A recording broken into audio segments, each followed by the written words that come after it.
Today we're going to do a part 2 of the Best Digital Nomad Location Awards. So last time, this was about 3 months ago or so, we talked about the best beaches, we talked about the best adventures, nightlife. I think we talked about coffee and probably drinking for me. I might have thrown that in for you. We can't remember. On par for this. This is a Friday drinking episode. Yeah, you're listening if you're to watching this a on different Spotify, day, I am Jeff's pouring a beer. pouring myself. It's going to be one of these podcasts. I'm pouring myself. We a haven't beer. done one of these since you were in Mexico a couple months ago. We haven't done a Friday That was afternoon. the mezcal episode. Yeah, it's been a while since we've done like a Friday afternoon recording. We don't usually do, I feel like we usually do other things on Friday afternoon, i.e. not working, but today, schedule, some things going on. You get Jeff drinking, what are you drinking, a beer? What is that? I'm having a beer, yeah. Jeff's having a beer. It might be a toned down level of mezcal, but still good. And if for anyone watching on video, let's see your beach commute shirt you've got going on. Oh yeah, look at this. So this is this year, my theme is I've got like this 90s retro sunset tank top theme going on this year. It's very beach commute. Heavy beach commute vibes. It's all just sunsets. You're just like a walking like no sleeves. I'm rebelling right against now. sleeves this year. You really have. It's Yeah. been 2025 is the year of no sleeves you know what? for you. I feel so much pressure. We've been thinking about coming up with some kind of like beach commute apparel.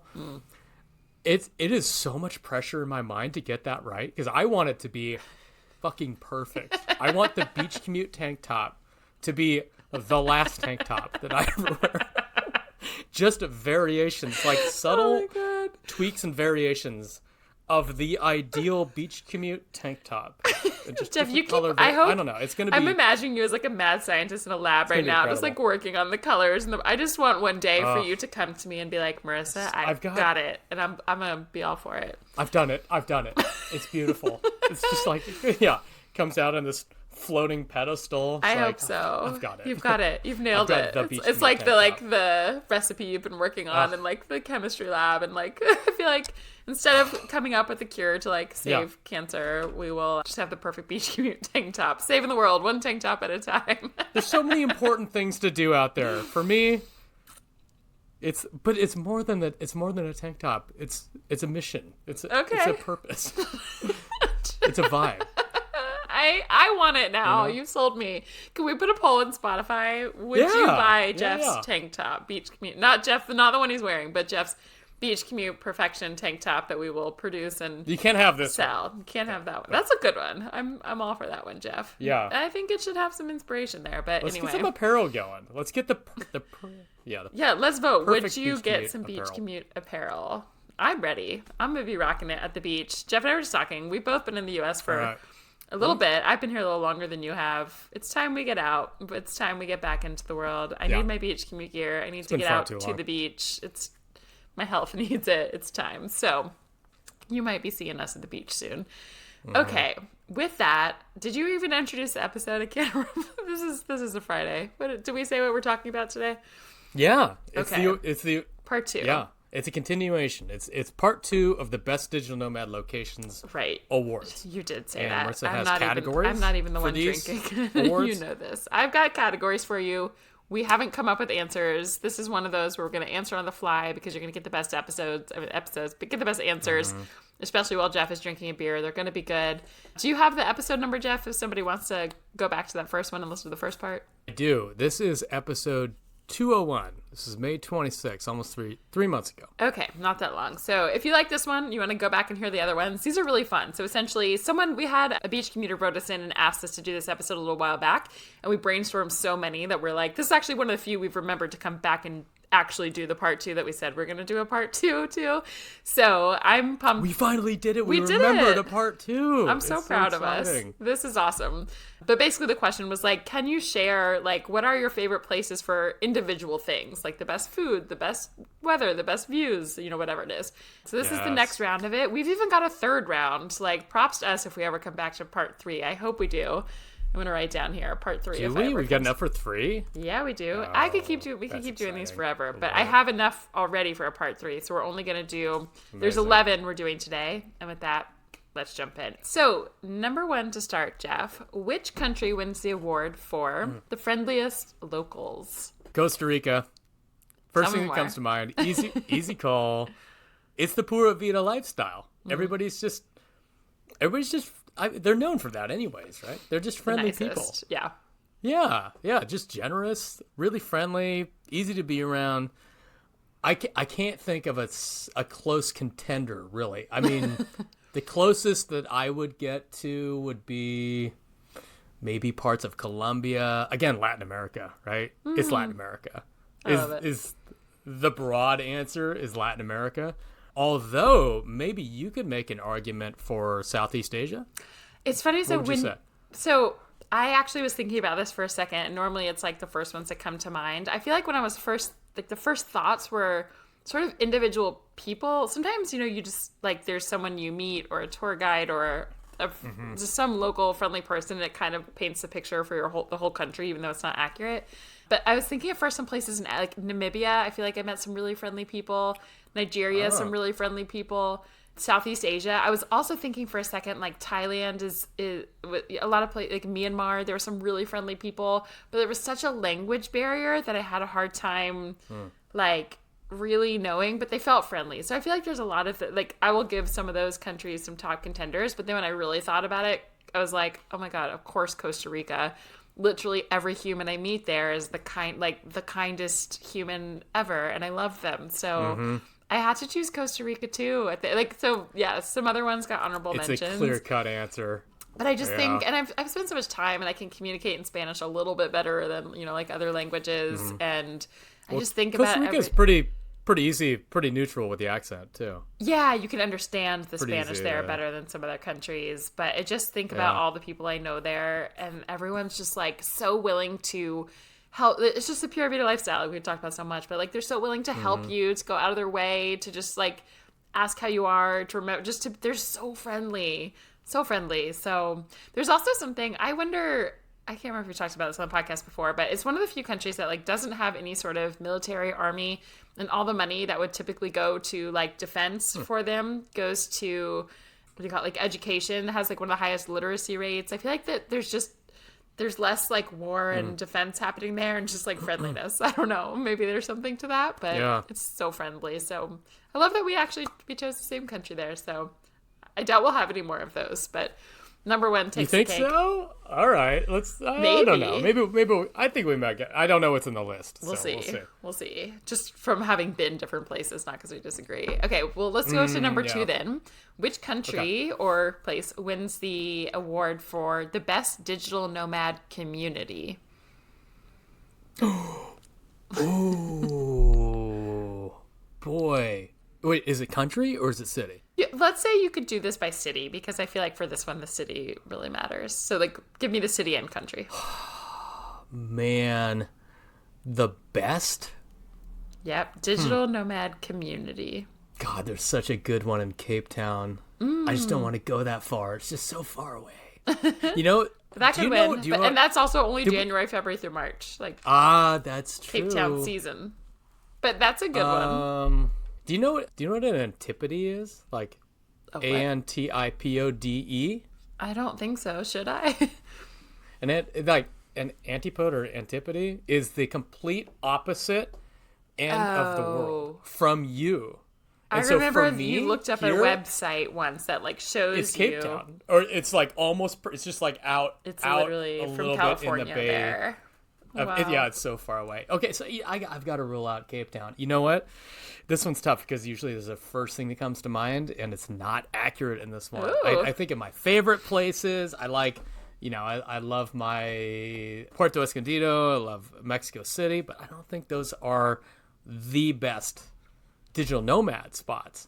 I almost feel like it might be yours. Probably... Yeah, I almost feel like Playa might be the answer. Yeah. Right? Is it Playa? So. That was one of mine. It's Playa, huh? I think so. I think, well, so for my answer, It's the gravity. It's the gravity that pulls everybody into playa. It's always playa. I think so. Like, you can always find digital nomads there year around. So that's a big one as we're thinking about. PE is a little bit seasonal, and Puerto Escondido, Mexico. Cape Town, as you were saying, is pretty seasonal. The two that I have that are year round are Bali and Playa del Carmen. I would say those two. Oh, Bali was the original, though. Yeah, Bali OG, Canggu, and specifically, you can find people in Ubud as well. People are going to some different spots, but I would say Canggu, which is Canggu, Canggu and Bali, I would say is like the mecca of all meccas of digital nomads, like number one spot, and then number two, I would say, is Playa del Carmen in Mexico. I thought you might say Medellin. Too. Yeah, that's what I thought you were going to say. Yeah. I think now it's just kind of in a little bit of a out of favor. I mean, for a while there, everybody was going to Medellin. Why is that? Yeah. No, I don't have as many friends there as normal.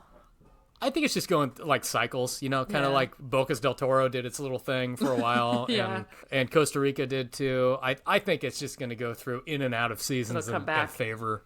Yeah. I think it'll probably come back. Okay. But also it got very impacted too. Some of these spots got so impacted, and maybe now it'll loosen up as people are going to new spots, different places. Stuff. But yeah, but those have been around a while, so I would say those are the two top for me. Okay, number 3 on the list. What country wins the award for best value for money? Ooh, man, there was a clear answer a few years ago, but inflation hit so bad. Are you going to say Argentina? No. Actually, the best value for money I ever experienced was San Cristobal de las Casas in Mexico. Huh. Let me explain. COVID era was that was different. I have to choose my words carefully because things were very, very inexpensive there for a reason. But let me tell you what you'd get. So you'd get a breakfast. It was like a five-part breakfast. So you get your eggs, you get toast, you get orange juice, you get coffee, and you get bacon. And it was $4 in San Cristobal. That was breakfast. It was absolutely incredible. It was the cheapest that I'd ever experienced, I think, anywhere. However, that was limited. That was limited to my experiences because I know in Southeast Asia it's cheaper than that. Yeah, you can get full dinners just walking around street food for what, like $1 or $2? Yeah. So I don't think that I can win anywhere in Latin America against Southeast Asia. Yeah. It's impossible, right? Yeah. But that's a good one. So Mexico would be yours. I thought you were going to say with inflation that, because Argentina used to be get really good conversion rate, and then it's like not quite the same anymore.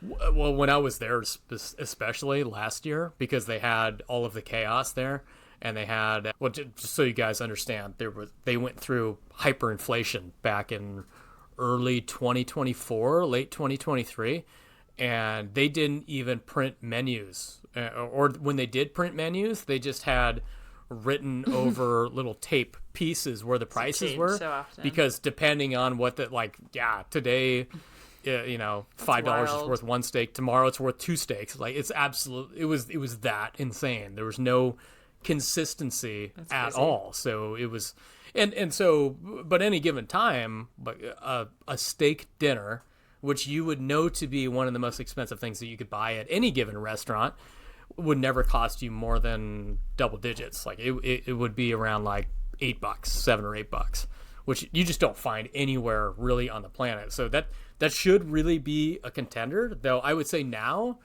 from what I hear, they've stabilized quite a bit with their currency. I was just talking to somebody who's also in remote work too, who lives in Argentina. She says it's kind of flattened out, and it's not quite as crazy as it was, and you're not going around with these giant gangster wads of money that we were walking around with before because of the crazy inflation. But I still don't think it holds a candle to what you've got to talk about in Southeast Asia. So we'll bring you to Southeast Asia for my wins. I would have, in the past, said Indonesia, and specifically like when everyone goes to Bali, but the prices I just feel like from so many nomads is not quite as inexpensive as it used to be.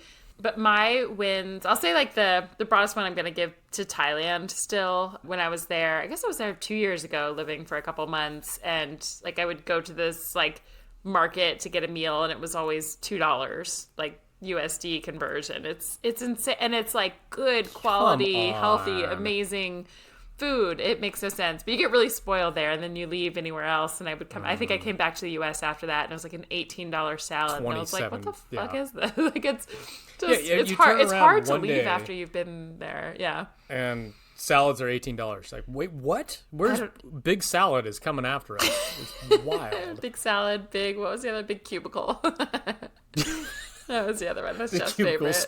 Big Cubicle's coming after us, trying to get us back in office. Still coming for us. But yeah, so Thailand wins that one. The other ones that's not as much of like a digital nomad location, but just amazing bang for your buck was Myanmar, which is like neighboring country to Thailand. I remember, this is not like a sit-down restaurant, but I remember my friends and I were traveling and we got somewhere really late. I think we got in late and we had to find a meal at like 11 p.m. and it was like the side of this road restaurant. It was the only place we could sit. We were sitting on like plastic chairs in an outdoor, like one of those little side of the street things, which is amazing. Yeah. But even still, I remember we got the meal and I realized I did the conversion afterwards and it cost 83 cents for like, it was like bowls and bowls and bowls and bowls of like all these like little sauces and meals. I don't even know what it was. It was delicious, amazing, but 83 cents. I was like, this is, and again, it would have been on the inexpensive side type of restaurant anywhere you go, but it's still just like, wow. So yeah, I would say the Southeast Asia countries, like, Cambodia, you get a massage. It's like all the signs out. It's like $1 foot massage for, I don't remember how long it was, but how good is a $1 foot massage? Mediocre, but still worthwhile. Still good. Like, you know what I mean? Like all the other, if you, I don't know what the prices are today. This was a couple of years ago, but in Bali, it was like $7 for an hour-long massage, or probably $3 for like a hour-long foot massage or something on the streets in Cambodia. And so, yeah, it's not going to be the best massage you've ever had by any means, but it's still like net positive. It's like better than not getting a massage. And so you're like, I might as well get 100 of these and that will equal, because like that's what you would pay for one massage in the States. It's crazy. Here we are again, by the way, on feet. I was like, what are we talking about? I thought you were going to... The dedicated listeners are like, are you fucking kidding me? Only you thought How did we navigate back around to this again? I thought you were going to say we were talking about capitalism, but you went back to feet. No. I was like, are we inappropriately talking about... I didn't go back to feet. You talked about foot massages. I had nothing to do with it. I did. You went there on your own. But I didn't even realize it, and you did. Yeah, that's the thing. It's just so ingrained part of my life. I think I'm going to have to start accepting default this is who mode. I am. Yeah. What episode? Full factory reset mode there. If you missed, what was this? Probably like 2 or 3 episodes ago, or 4 or 5. I don't remember. 2 episodes again. Well, no, not by the time we publish this one. It'll be a little while. What was the episode title? I don't remember. We accidentally got into feet a little bit. We talked a lot about feet. Anyway, no one said that. Cultural traditions. Nobody wrote us in about it. Cultural traditions. Episode 210. Please, someone tell us if you love or hate our feet conversations. We're dying to know. We don't know. Do we have a whole listenership of feet lovers or haters? We don't know. We have no idea. What? One person said it was pretty funny that we talked about feet. That's all I need. They might be one of the 6, one out of 6. They might be one of the 16% that are into that. We respect you so much. Solidarity. You do you. Love it. Okay. Fly your flag. Yes. Anyway. That'll be like our secondary beach commute flag. We'll have like, maybe we could have a beach commute apparel number 2 with feet on it. Like only if you know.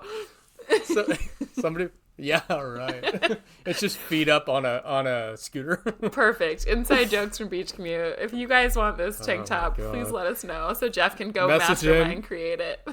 You want the foot scooter apparel. We're working on apparel. We're taking ideas. Send us your ideas. If we have any creative graphic designers, send us in some feet images. I don't know how this got here, Jeff. Okay. We want apparel. If you got ideas on apparel, I'm going to wear it and I can't wait. I want like footprints walking on a beach. There's so many places to go with this, Jeff. I'm going to wear it. Well, we talk about grounding a lot, and that involves using your bare feet, obviously. So there we go. Yeah, here we are. It's all coming. Send it. This is what happens when you let Jeff drink on a Friday afternoon episode. Okay. Yeah. I love it. By the way, if you are listening to this episode so far and you want to go to these places that we are talking about here. You can check out beachcommute.com/email if you want a remote job that gives you the freedom to work from anywhere. So every Monday through Friday, we send out really awesome work from anywhere job opportunities from companies that are hiring that day. Lots of resources to help you get a remote job that gives you the freedom to work from anywhere, not just remote from, wherever your home is that most remote job boards are going to say. We find the companies that actually give you the freedom to travel the world while you work. Number 4, what country, Jeff, gets the award for the worst Wi-Fi? I know what yours will be. Do I have to go there? I do. Damn it. I just hate bashing it over and over and over again. Well, you can give a secondary one. All right. The worst I had was in Florence. Here we go again. God damn it. Here we go again in Florence. So, in Florence, the problem is... This is Italy. The amazing part about Florence and the bad part about Florence is that all of the buildings that you go to, including the cafes and where you're going to stay, are all built with 1.5 meter thick lead. Nothing goes in, nothing goes out. It's basically nuclear bomb proof. It's insane. Like you just cannot get signal in and out of there, and they can't change the infrastructure because the streets are historical cobblestone, one lane about 3 inches across, just to fit a tiny little, like a horse carriage. Yeah, it's a horse carriage wide, and you have to stop the entire city to change any infrastructure in there, so it just doesn't happen. We were on a tour with this tour guide, and he said that he was on a Zoom call one time. People were making fun of his background because he had a couch from 1943 in it. And they're like, why don't you update your couch? He's like, no. The couch came with the rental. You don't update the couch. You have to lift it out of the window. You literally have to lift it through the window. It doesn't fit any other way. So the house is the house. It's like, that's what Florence is. Florence is Florence. And that's what you get. And the Wi-Fi sucks. And so you go to the cafe. You go to cafe. And is that what it's called? Yeah, because there's one that you can go to. So you just call it cafe, right? When there's one, you just call it cafe. Like, let's go to restaurant tonight. So you go to cafe, and then every digital nomad's there with their fucking Oculus Rifts on and crashing the internet. And by 3 p.m., you're nothing but Matrix sounds, and it's just so terrible. And I'd have to walk 1.5 miles to get there, and walk a mile and a half back. You sound like a grumpy old grandfather. I walked uphill in the snow in both directions. I'm like 80 and 12 at the same time. That was the worst experience for working. I mean, and then I guess that was the biggest surprising bad for like, because I would never think that. I would guess if I didn't know anything, and I was like, if I went to Florence, Italy, of course I would have great Wi-Fi in my home. I just would assume so.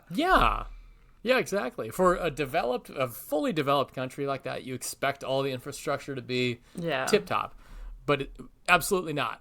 And, when you go to other places and you're surprised by it, like, oh, holy shit. But I've gone to places on beaches where it was not good, but I wasn't surprised. Like, right. No, I'm trying to think of anywhere else that... I mean, a lot of the places I went to, I've had bad Wi-Fi a lot of places, but it was like no surprise. Like expected, right.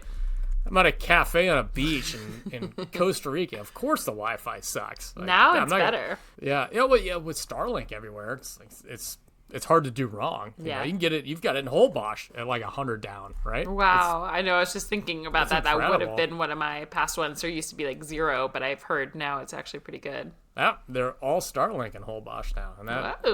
Well, delete that from my honorable mention here. All right. Well, mine. So what do you got?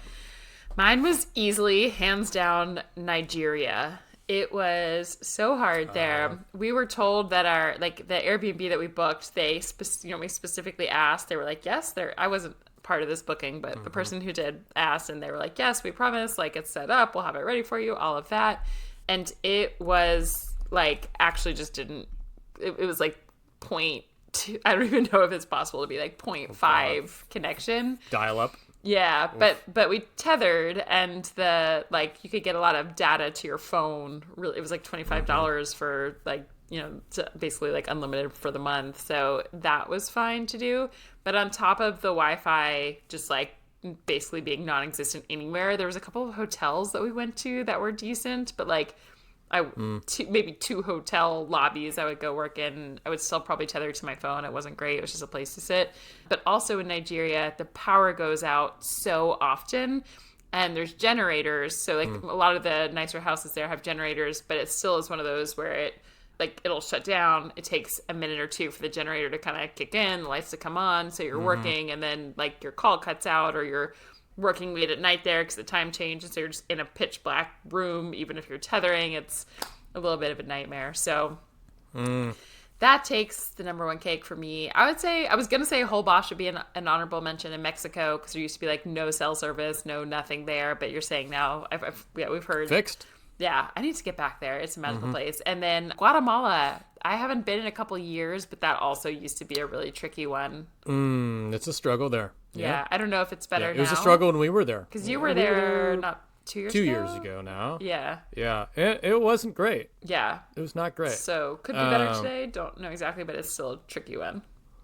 It was workable then. So, I mean, if we're following the progression of these things, that's probably fine now. Yeah. Yeah. But yeah, it wasn't great then, for sure. I feel like very soon there's very few places now I can think of where it's really truly just an issue with everything that there is now. I feel like this conversation is going to be obsolete in a couple years, where we're just like, there's just Wi-Fi everywhere, and that will be like, I just think about the early days of nomading. This used to be such a huge factor. Like, you really couldn't go a lot of places if you want to work remotely from there, and now I feel like you can almost go anywhere. Oh yeah, I remember my first trips to Costa Rica and Puerto Viejo, and I couldn't even get a cell signal out to send a text message outside of our hotel. Yeah. And now Wi-Fi Tribe has chapters there. Yeah. Like, just full blown, you can work on calls there. Yeah. And that was just like the span of a few years. Absolutely wild. Yeah. That's on a beach too, and we know historically beaches are shit for Wi-Fi, and now it's like not even a problem. Yeah. Worlds are changing. Yeah. So good. Okay. All right. What's next? Number 5, Jeff. What country or place do you give the award for the most underrated destination? Ooh. I love your excitement today. It's like such wonder. Underrated. I'm not going to go with this. I'm going to give this I'm going to start with my honorable mention. Okay. Because it's not rated at all. So it's like not even no one's on rated the it. radar. It's on no one's radar. And so I like to give it an initial rating, which is Armenia. Oh. Armenia deserves Okay. It deserves a shout. It deserves a shout. Hey, Armenia. Because there's a lot of cool stuff there. Nobody goes. 0 people go there. What's cool about that? When nobody's there, it's like you don't run into digital nomad food. You don't run into us. Right. Like, we are the problem. We're running from ourselves. It's so annoying to say that, but it's like, it's also true. Like, I don't want to run into a whole bunch of us. You just run into a whole bunch of Armenians, and you kind of are a little bit, you feel like you're a little bit more immersed in the culture. You're not quite as much in the bubble. And at the same time, you get, when we went there, we went to some amazing restaurants and tried some food that I never even thought of before, never even heard of. Super, super cool. Challenging. Pushed us out a little out of the comfort zone, but it was still like totally doable to work and to have a good time. So I think that's something that might I love that. show up on some lists at some point. It's just so far remote. It's just way out there. Nobody's going to Armenia because you don't go to anywhere near around there afterwards. You don't go to Armenia and then go to Azerbaijan because they won't let you. They literally won't let you go back and forth between these two things. It was funny when we drove in there, we saw these billboards all over the place. Snoop Dogg was coming there for some reason to perform. Yeah, they're trying to put themselves they're actively trying to put themselves on the map. So that's kind of a thing. That's a great one. It's not bad, huh? As far as underrated, do you have one in mind? Because I want to put a little bit more thought into it. Yeah, I have a couple. I know this is supposed to be like choosing one. I think I'll start. I'm really debating between a couple, but okay. Oman is definitely one of my top ones. It is. I think it's funny as I look at the 3 of these here that I chose.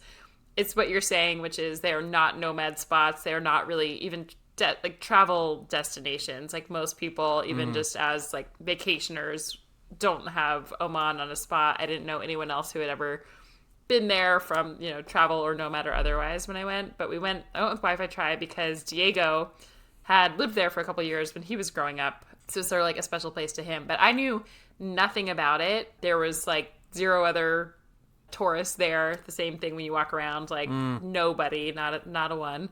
And it is a beautiful country. As far as the Middle East goes, it's like comparatively, especially as a female traveler, there's like so much. You don't get hassled. You don't feel just like other places. It's not that you feel unsafe necessarily as a female traveler, but you get like bombarded a lot by like catcalling and people like trying to sell you things and talk to you and like wear you down. And there it's just like peaceful. It's quiet. There's like all this oil money there and everything. So it's like, I feel like all the, like the airport is like made of marble. It's like, it's this bizarre country. Wow. And then the landscape, like I really love, like, more than just like cities and whatnot. Like I love really amazing nature. And so when you road trip through this country, they have a place that's like the Grand Canyon. And then I had no idea this was there. You take an hour boat ride from like the main city where we were living.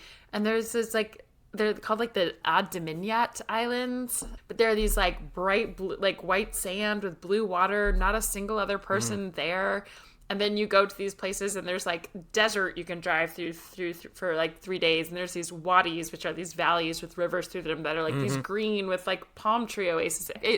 Like just Google Oman, do a Google image search if you're listening to this. It's insane and it's so safe and it's so amazing. It is incredibly underrated. Like I would highly recommend, especially if you want to kind of check out the Middle East and you're just a newer traveler, like go do a road trip through Oman. It's the best thing you'll ever do. So that's number one. Number two is Myanmar. I know I mentioned this for value for money as well, but Myanmar also, there was zero other tourists like in the airport line when we got there. Everyone was a local. It is a beautiful country, really kind people, really affordable. I didn't even get to the beaches. There's like tons of beaches there, but I was inland going through these like lakes and these just like the temples there. It is, then there's like, I know I've mentioned this a million times on the podcast, but like Old Bagan, which you've Googled and you were like, this is insane. Like it's just, it feels magical, mystical. No one goes, no one talks about it. Everyone goes to Thailand next door, but like, I feel like Thailand is so touristy now that if you go to Myanmar, it's probably what Thailand was 50 years ago. And it's just insanely underrated and amazing. And then I have to throw an honorable mention to Namibia. It also, I feel like none of my friends from back home even knew where that country was. Never heard of it, but it was some of the most fun travel I've ever done. If you want to see all the, big safari animals and just like see really cool landscapes that feels like 12 different like landscape countries every hour you drive through. It's insane and amazing. So those are my three. Can I throw a dishonorable mention out for Dakhla? Morocco for you. Is that fair? It's the perfectly underrated destination. Perfect. Yeah, perfectly rated. Perfectly rated by me. Yeah, Jeff went to Dakhla, Morocco, and was not a fan. But I know you're probably not going to go back to Morocco, but I feel like you owe some other locations there a try one day. Maybe like 10 years from now, Jeff. We'll circle back. Let the trauma to heal. Yeah. Just it's still a little tender. Let's let that scab over, and then we'll go back. And I still think that Mexico is a little underrated. I think people from North America think, it's right there, and people think of it as Cancun, from North America as like spring break. Think of it as like a vacation destination, but they don't think of all of these cool spots that are great for digital nomad and the variety of spots that are not vacationing and the amount of fun that you can have. Mexico is just insane. Right there. So right. It's insane.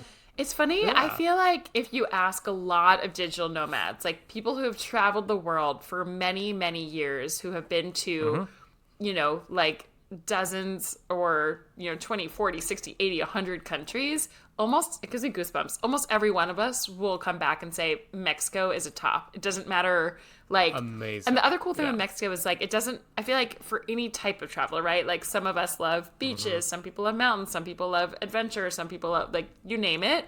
Every one of those people will come back and say Mexico, easy top 5 country, because it's just got like, I don't know how to explain it. It's just, I feel like it's so massive and nobody talks about it or shows much about, just besides the main, like, Puerto Vallarta and like Cabo San Lucas and Cancun, but you go inland and all these places, like Mexico has everything and it's like beautiful and amazing. And there's so much richness to it. It's, I don't know why no one's like, everyone should be talking about Mexico more. And I'm about to say this, the last thing, I feel like a lot of people from Europe specifically, I have like travel friends who had never been to Latin America or South America or Central America or, North America, whatever. But everybody has this thought that Mexico is like the most dangerous place. Like you were going to go and you're going to get kidnapped and die. I was talking to someone recently about this, and I have a friend from, like, she was from Belarus, and she came to Playa del Carmen where I was, and she was like, everyone in my family thinks I'm going to get like murdered and die here, but it's not that. And I don't know, I feel like from the US, we think about it as like spring break beach, whatever. I feel like other continents, they're like, this is the murder capital of the world. And for whatever reason, I don't know, Mexico, like go to Mexico. Yeah. It's amazing. Go to Mexico. I mean, there is just variety is the word that comes to mind. Yeah. Variety of everything. Variety of cultures, variety of food, variety of geographies. I don't know of a United States, quite a bit. Variety of geographies. But I mean, in Mexico, it's same. You've got wooded forests up in you got mountain ranges, you've got pure deserts, you've got beautiful beaches, you got tropical beaches, you've got city, if you're into the city landscape, you've got high altitude, low altitude. It's everything. All and the waterfalls. It's just right there. And the scuba waterfalls diving. And the cenotes. Like, and we could go on. We should be a tourism board for Mexico, Jeff. Yeah. Oh my God. Dude, Mexico, sponsor us. Sponsor us. Who represents Mexico? Sponsor us. I'm really glad you said that, though, because I forget how underrated, because people still travel there, but I just think people don't know the full range that Mexico has. You know what's cool too is culturally, from spot to spot that you go to, there's always something a little bit different. You go to Oaxaca and it's just vastly different people. They're super passionate about arts and about politics and about everything. You go up to Chiapas and San Cristobal, they're really into I like the things that they make too. They've got the mezcal in Oaxaca, and they make posh in Chiapas.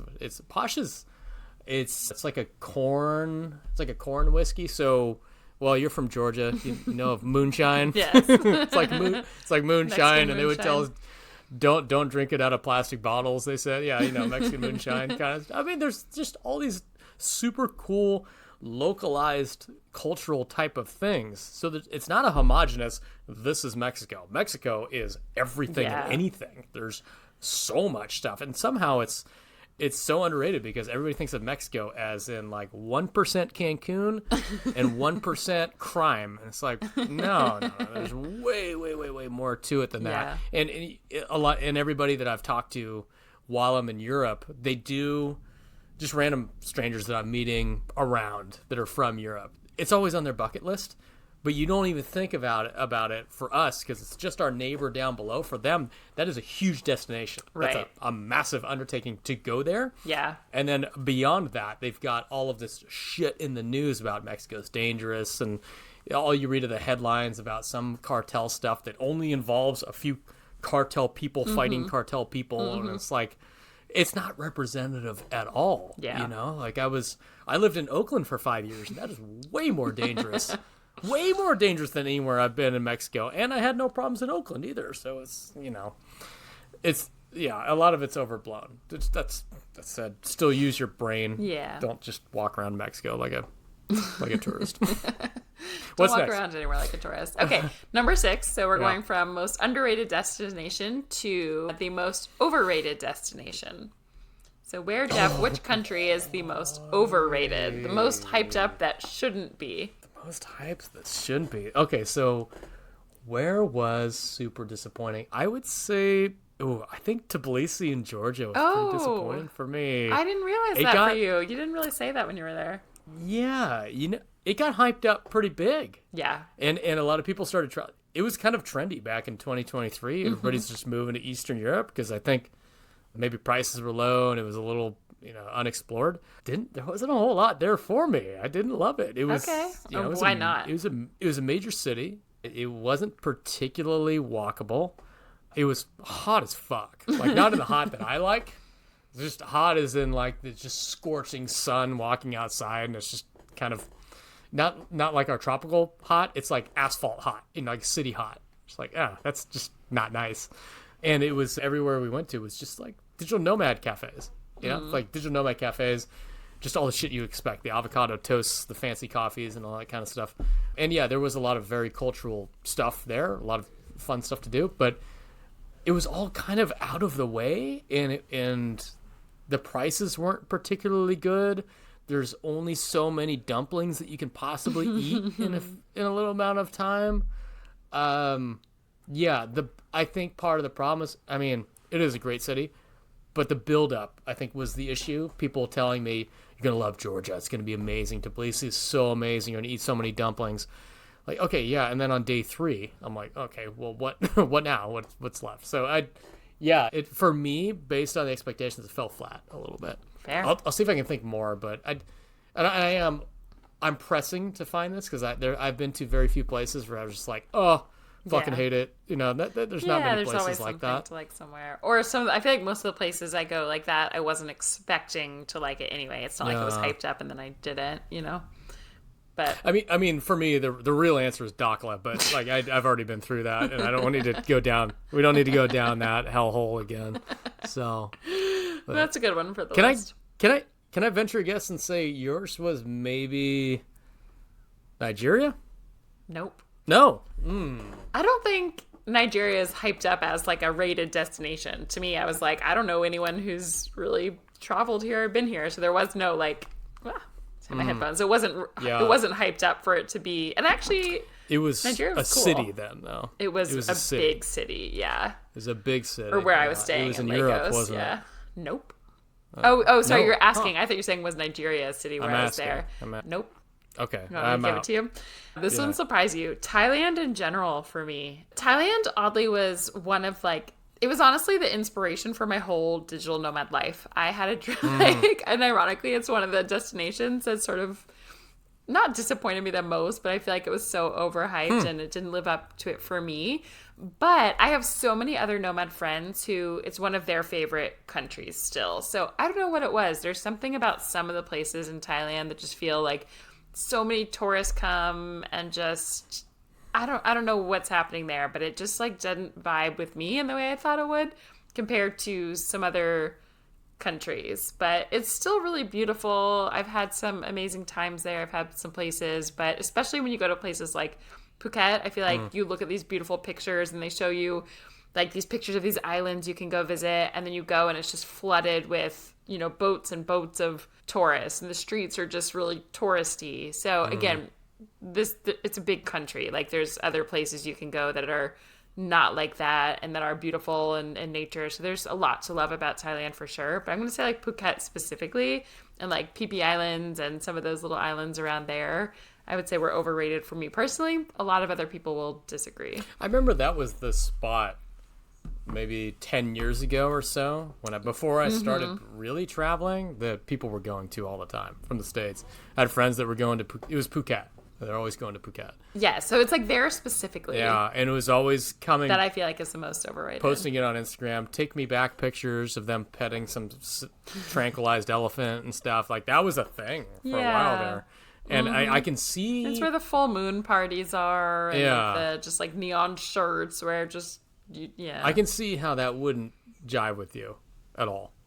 Yeah. That would make sense. Yeah. It does not. But I also didn't love living. I lived in Chiang Mai for a little bit, which some nomads love, and I just felt sort of landlocked in place. So I went to Koh Phangan and an island. There's a lot of amazingness to that in theory, but I just didn't vibe with it the way so many people do. So there's just something about this is like a me problem. This is not a Thailand problem.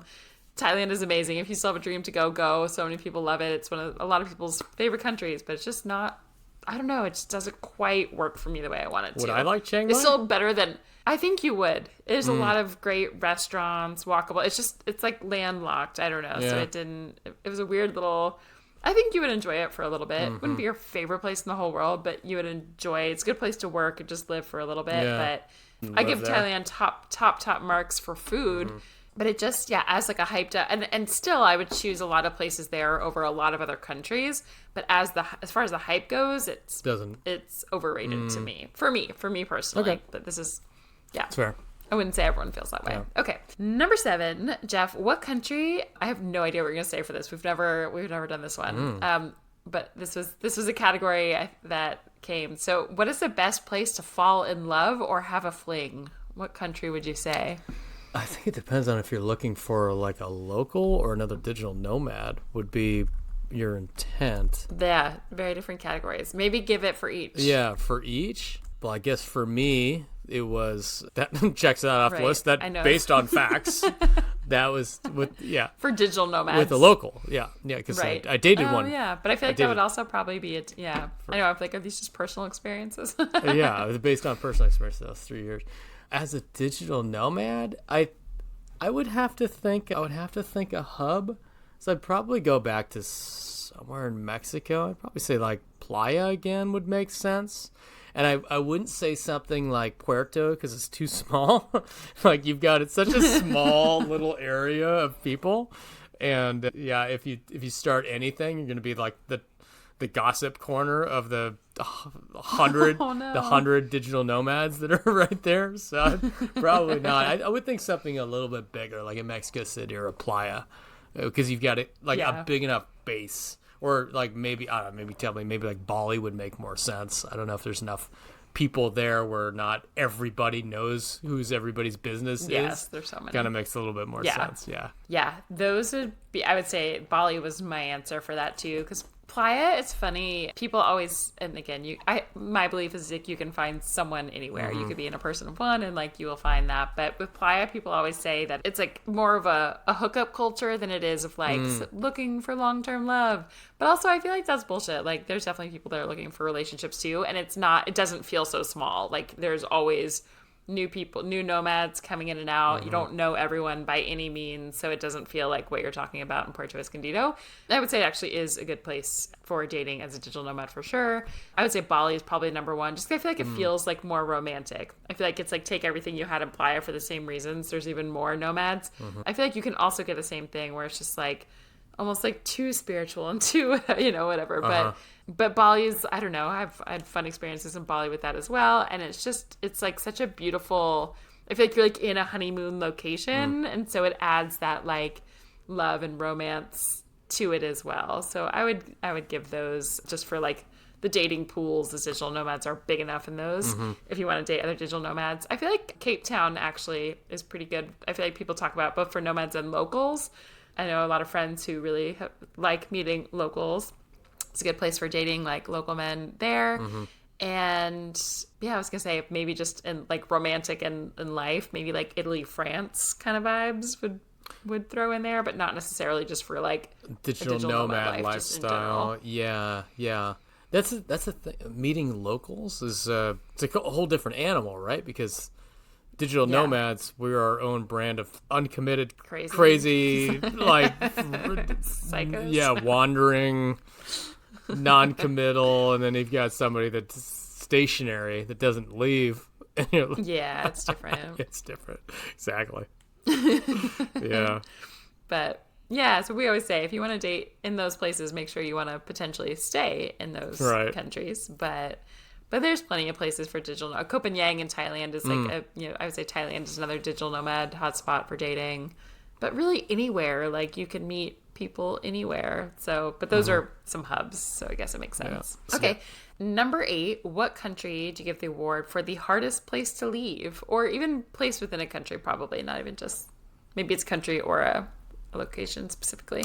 For me, the hardest places to leave. Again, I've been Mexico. It's been Puerto Escondido. It's very tough to leave there because it always does feel like a second home to me. It feels like I'm home there, and I was like, oh, why am I leaving home? Why would I leave home? It's just an amazing place. It's got so many of the things that I really, really like. Belgium doesn't count. You can't put Belgium in the list. Africa, just in general, I felt good there. I felt, aside from Morocco, South Africa was just really, really easy living. It's something that I could feel like making a base for maybe like 3 or 4 months. The variety of things to do was great. The weekend trips out to those nice little wineries, the hiking everywhere, like even the long hut-to-hut hiking, the cost of living. We have so many friends who say that about Cape Town. Yeah, I mean, every single year. It's a struggle because so many of my friends go to Cape Town every year, and they're like, "Go to Cape Town." I'm all, but Mexico's right there. It's like it's right there, and it's so good. Why? That's the antipode. That's halfway across the world, literally, for me. Why do we have to do that? It's so good. It's so tempting, but I don't want to go that far. So hey, I'm gonna go back to Mexico with an honorable nod to Cape Town. What would Love you? it. Are you go back to Mine, I was Nepal, thinking- right? No, Or Sri I Lanka. didn't. Nepal was easy to leave for me. Oh, why didn't I think of Sri Lanka? Okay, that's going to be number 1 on my list Yeah. now. I don't know why I didn't. Thank you, Jeff. You know me better than I know me. Sri Lanka. Yes. If I think about, so like if the category of this is the places where I was just like leave kicking and screaming and crying, like didn't want to go, Sri Lanka was definitely one of those. And again, like for you, it's on the opposite side of the world. It's hard to get back to. I need to. I should. I feel like my body feels the best there. My spirit feels the best there. I left Sri Lanka to go to Nepal, and I really did not want to, and that was accurate. Like I shouldn't have gone to Nepal. That was a hard one, but no, Nepal's cool in its own ways. We just all 3 of us who were there. We had a hard time, but yeah, Sri Lanka, easy top up there. I don't know why I didn't even think about it. The other ones I will say where it's just I'm thinking about moments where I like had to leave and I was just like, please don't make me, like I don't want to go. One was Pipa in Brazil, a little beach town there. Holbox, Mexico. Every time I'm there, I'm just like, don't make me leave this like beautiful little rustic island bubble. I love it. Las Catalinas in Costa Rica. So that's one where I spend so much time and I keep going back. Like it doesn't feel as hard to leave because I know I'm always going back, but yeah, Costa Rica is one. Pretty much anytime I'm at just like a really tropical beach, I feel that way. So yeah, those are my main ones. Yeah, that's good. Number 9. I have no idea what you're saying for this. Which place, country, or probably like a town or city within it, wins the award for the most beautiful commute? And by commute, we mean our beach commute. So like a walk to a cafe, walk to your co-working space, like. Damn it! What wins it You've for got you? me. You've got me pegged Or maybe a on scooter that drive. one. Yeah, it's Puerto Escondido. It's Mexico. Why? It's because you hop on your scooter, going down the dirt road. You've got the beach on the left, or depending on which cafe you're going to, maybe in front of you. Wind in your hair, warm out, tank top on, laptop bag in the back, and you're not going far. We don't commute far with beach commutes. Maximum 5 to 10 minutes. 10 minutes is pushing it if you're gonna meet somebody. But yeah, goddamn, that's as good as it gets, isn't it? Oof, that's tough. I'm trying to think of a better commute. I don't know if I've had a better commute than Puerto Escondido. Maybe not. No, that's pretty good. It's pretty good. Doesn't get much better. What do you got? Yeah, those are awesome. I got a couple. The first one that came to mind is like the top one is Bali. Oddly enough, I feel like this is kind of what we have when we think about beach commute and our like scooter logo that, you know, you and Diego and I imagined at the beginning. Bali used to be that where it's like it is a little commute, you know, to ride to a cafe or wherever. It's not all walkable because there's no sidewalks. So you get on your little scooter. And when I went back in 2018, it's like you're driving through rice fields. You're like, I don't know, you see like different festivals happening, all the local, it's just like amazing. You just feel like you see these tiny little shops and restaurants and cafes everywhere. Now the traffic is like abysmal and horrendous. It's like scooter, like you can't even get through. So I don't know, now it's like an annoying commute, but it used to be like amazing. Some honorable mentions though. One is Mauritius. You can't walk anywhere there. You actually do have to drive. And there's not really like a nomad setup. There's really nowhere to commute to. You kind of work at home there. But anywhere you did drive, it's like Jurassic Park, mountains, and like it's just anywhere you drove, you just felt like this is the most beautiful view I've seen. Like it's so cool. So I wanted to throw Mauritius in there. Little island off the, like, yeah, in between India and like Mozambique.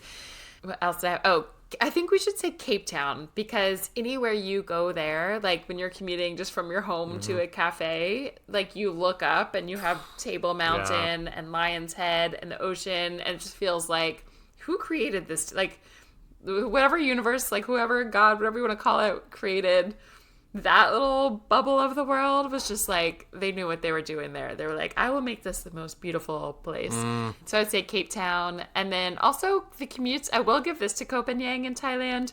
Driving from like the house to a cafe where you go to work it's just beautiful. It's like you're on these little roads with palm trees over you and the ocean view to the side, and it's something special. Yeah, I slept on Cape Town a little bit. That's pretty good. I think I might have dropped it down in the rankings a little bit because of the city vibe, because of all the asphalt and streets. Yeah, it's not as, sometimes you have to. Yeah, it's not as beautiful like where you're walking on the ground, but like if you look up, incredible. Any road, like 360 view is insane. Yeah. Okay, number 10. What country or place gets the award for you, Jeff, for the most inspiring place to work? Inspiring place to work. Most inspiring place to work. I feel like, it could be like, do you get a lot of work done there? Or just a place are there a lot of good places to work? But yeah, the question is most inspiring place to work. So what does that mean to you? Inspiring. I think that means a lot to me. I'm going to have to think about it for a second because for me, we've talked about this before. Geographical location has a huge impact on how I feel, and how you feel translates to how you work. Yeah. I would say for me, it's a specific spot in Costa Rica that was the most inspiring place.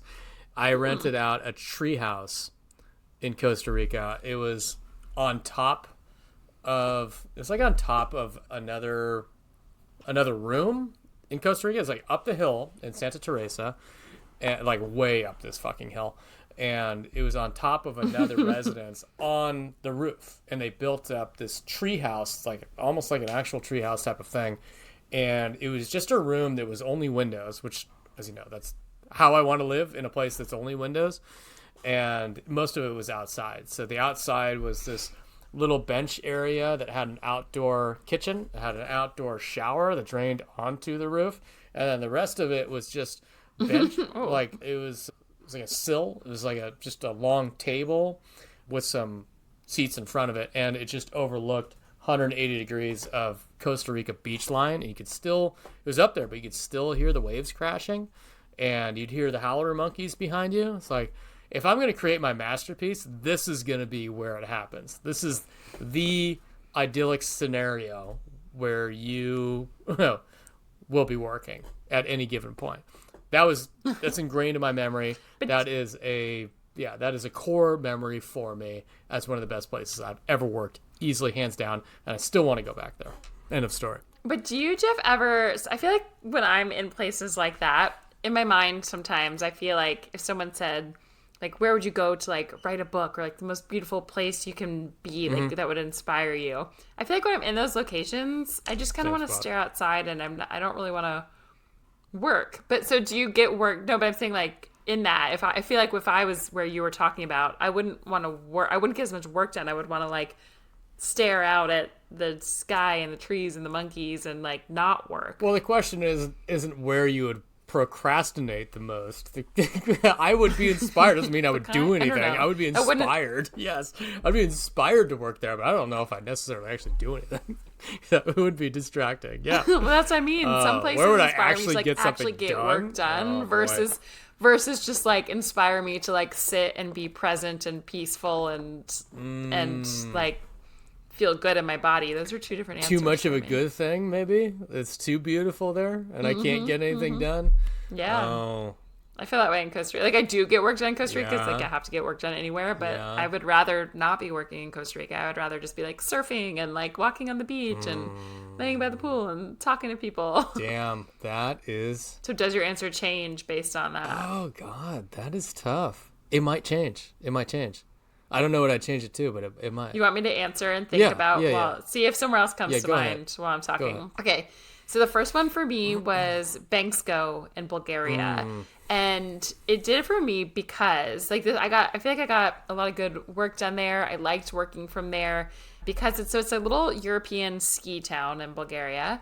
But in the summer, it's sort of like a digital nomad hotspot. I feel like in the winter, actually, there's a lot of nomads who stay there to like ski and snowboard and stuff too. But Europe is not my favorite location, as any longtime listeners will know. So it's not like, surprise, surprise, right? And it's like forest. It's like beautiful fresh air, pine trees. So it feels healthy, but it's not my favorite environment. It's not like if I'm at a tropical beach, like I want to be in that tropical ocean. You know what I mean? Whereas if I'm in Bangsko, I'm like, I'll go for my walk in the morning. I'll hike. I'll do whatever. But I'm not like, I'm dying to go be and see everywhere. So I just sit. They've got some really great cafes there. It was just really peaceful. It was a really peaceful town and place. And I don't know, I just feel like I did good work there. The cafes had Wi-Fi. They weren't crowded.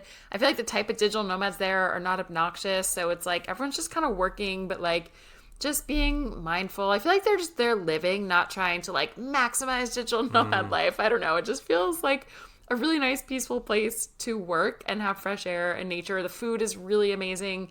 It's pretty inexpensive food-wise. It's a very walkable town. So it's like, I'll just walk to this cafe. I'll just walk home. My walk home is by this like pretty river. So anyway, I could work and it was pretty nature and it was inspiring. But also Canggu and Bali, I feel like has really good cafes because it's not, I feel like you have to ride your scooter like to the beach, but there's a lot of cafes that are like everyone's there working that are just really beautiful aesthetic cafes with good Wi-Fi, good food, and like welcome you to stay there and work for as many hours as you want. That's nice. And then you can get on your scooter and like go to the pretty places. So it didn't distract you, but it's really productive as well. So those are my two. So since I have to finish this answer, I hate to say it, but one of the most productive places I've ever been was in Dakhla, Morocco. Was it Dakhla? Yeah. Oh, yeah. It's almost like the worst places that you don't want to go anywhere else. And you don't mind just working all day. There's nothing else to do. They would only feed you during certain hours. You couldn't bring food to your room. There was nowhere to go without getting sandblasted. That's where you stayed. There was no Wi-Fi in your room. So you had one option: hang out in the restaurant and work. So I worked. I worked like at least 12 hours a day. It's like wholly unsustainable for your for your mental well-being, and it was not good, but it happened, and it was very, very productive. So if you ever want to be really inspired and productive with work, I was inspired. I was inspired to not walk outside to work. Yeah, exactly. Unintentionally inspired to not go outside, but there's a very unhealthy relationship between me and Dakhla. But if you're listening and you really want to get some productive work done, go somewhere that maybe don't do so bad as Dakhla, but somewhere that you don't like really love that much, but like you can get a nice place and kind of get into nature. And I don't know, there's something. Hear us out on that. It's a little bit different based from experience. Find the sweet spot. But that's different than just like maybe I'll add for maybe a part 3 one of just like most inspiring place just to be as a human. We'll do that one another time. Okay, last one on the list, Jeff. Okay. Which location takes your win for the most chaotic travel experience, or just kind of like the most chaotic travel in general? Ooh, chaotic travel. Like in terms of the location or the speed of it? That one's a vague one. I don't know. It could have been like a chaotic experience you had from the speed you were traveling, or just like, is the place just very chaotic? Okay. Do you have one? Because I want to take a moment with this one to let it marinate. Yeah. The two, if I'm thinking about like chaos kind of traveling on the road for a second, if I'm thinking about not necessarily my own created chaos, but the chaos of the place, I would say Sri Lanka is one, but only for one very specific reason. There are the most chaotic buses there. Like when you're driving on the roads, we call them like I don't know if this is actually true. People told us like a lot of the drivers were on meth to stay awake all night. True or false, I don't know. But these buses are like traveling at like 70 miles per hour, like through the roads, swerving around. Like it just feels sort of crazy in that way. Nepal was also just felt like a lot of chaos on the streets and the roads. Nigeria felt like a lot of chaos. I'm thinking of just like chaos in the roads. Of my own chaotic travel experiences that were my own fault that I created, I would say Namibia was a big one of just like, that was sort of chaos. We just kind of landed, rented a car, drove through this safari land and deserts and places we shouldn't have been driving with lions nearby and camping, and it was just like a lot of chaos. Myanmar was chaotic just because I planned it really last minute. So I think it's either chaos because we planned it last minute or just like kind of crazy traffic and car situations. I think I feel like there's some Vietnam has some insane like cars and things on the road. I don't know. What would you, it's a hard one. What would you say? In terms like you got me thinking of just humans everywhere and cars on the road. Medellin is that. It's just absolute fucking chaos. If you try to get from one part of the city to the other, which may be a couple miles away, it can take an hour if you go the wrong time. An hour and 20 minutes. It's just insanity. You're on the highway and there's motorcycles passing you in between, to your left, crisscrossing in front of you. And it's just it's just nothing but urban sprawl all over the fucking place. It is absolute freaking chaos. Once you get to where you're going, it's much calmer, but just getting around it's stressful. It's just chaos. It's just pure chaos. And you see the same thing, and I mean, it's just kind of a big city thing. Mexico City, same type of thing. Just getting from one spot to another during rush hour. It's enormous. That's like a 25 million person city. It's just so big that it's just nothing but chaos. And for me, when there's just so much chaos and noise around me, I get tense. It makes me really, I don't even like being in groups of people where there's a whole bunch of people screaming and yelling and making a bunch of noise. Like, and you get that at a city level with millions like of people. It's just sporting event. Everybody chill the fuck out. Everybody relax. All of this just way too much stimulus. Just everybody relax, man. Chill out. Fucking too much. But maybe that's just a city thing. It's just, I don't know, just a lot going on. Just a lot going on. Because you could say the same thing about San Francisco, New York, all these kind of places, especially New York, right? Boston, to a certain degree, was... I know. I lived there for so many years, and I'm like, how did I do that? Yeah, I mean, it was definitely like that in San Francisco, too. It's just all of these nameless faces, just everybody scurrying around crazy in a rush everywhere. I think the answer is just like big cities are big. Yeah, that's concrete jungles. Bad. That is how you and I definitely feel. Yeah. I don't know how people do it. I lived in a big city. It's funny. I don't know. I feel like I've just changed a lot. But I used to love New York City when I lived there to start with, and now I go back and I'm like, how is anyone doing this? This chaos is insane. Like, I want to go to a beach town of like 400 people and just be calm. I just want peace now, and cities are not that. Yeah, I feel that too about San Francisco. I'm like, how the hell does anybody go and live there for your $21 salads, for your insane people all over the place, commuting all over the place, yelling, and it's like, why do we do this when you've got a perfectly good beach right over there? I don't know. It makes no sense to me. There's no logic. All right, Jeff, anything you want to say to close out this episode of these superlatives that we just gave for some of the best honorable mentions here for some countries? If you have any categories that you want to throw out there, shoot them to us. You can put them in the comments. You can write us in at hello@beachcommute.com. Part 3. There's enough for part 3, right? Your list is still going? Yeah. We got more. We could keep them coming. Maybe in a couple months we'll do a part 3. Yeah. So let us know. Give us what you got, and we'll definitely throw it in the list. Anything else? That's it. With that, we will see you next week.